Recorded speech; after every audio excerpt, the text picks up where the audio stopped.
In this video we'll see the use of object oriented programming. So I am going to create a class name MaxSizeList. Okay, object will be a argument. Okay, so let's define the init method. So in this init method I am going to put self and value as the argument. So here I am going to assign self.myList, okay, equals an empty list, and then self.value equals value. Okay, so let's create another method named push. So here we'll be pushing some strings.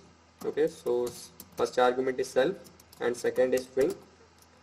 So now I'm going to put a try block.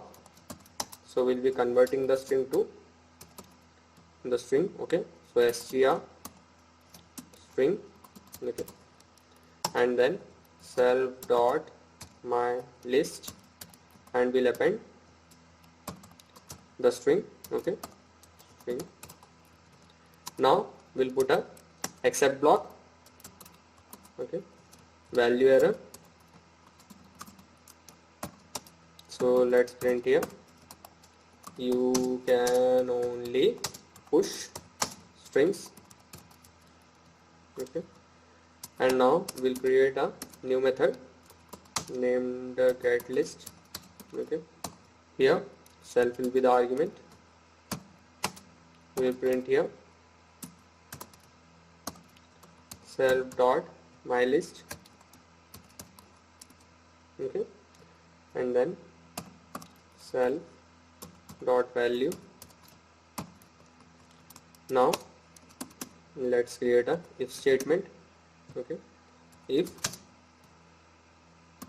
name equals to main. Okay, then we'll put a is equals MaxSizeList. So let's put here 3, and let's call MaxSizeList, and here the value will be argument will be 1. Okay, so let's push a dot push. Okay, and then let's push the string as what. Okay, let me copy this and let's paste here.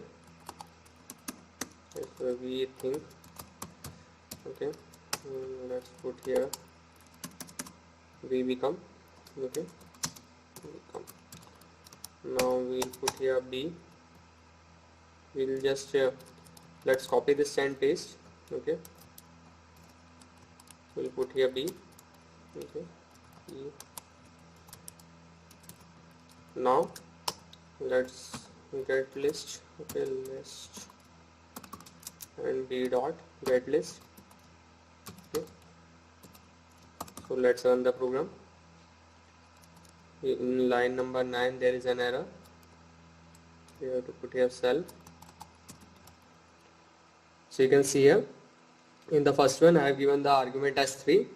So the complete what we think has come. So here I have put 1.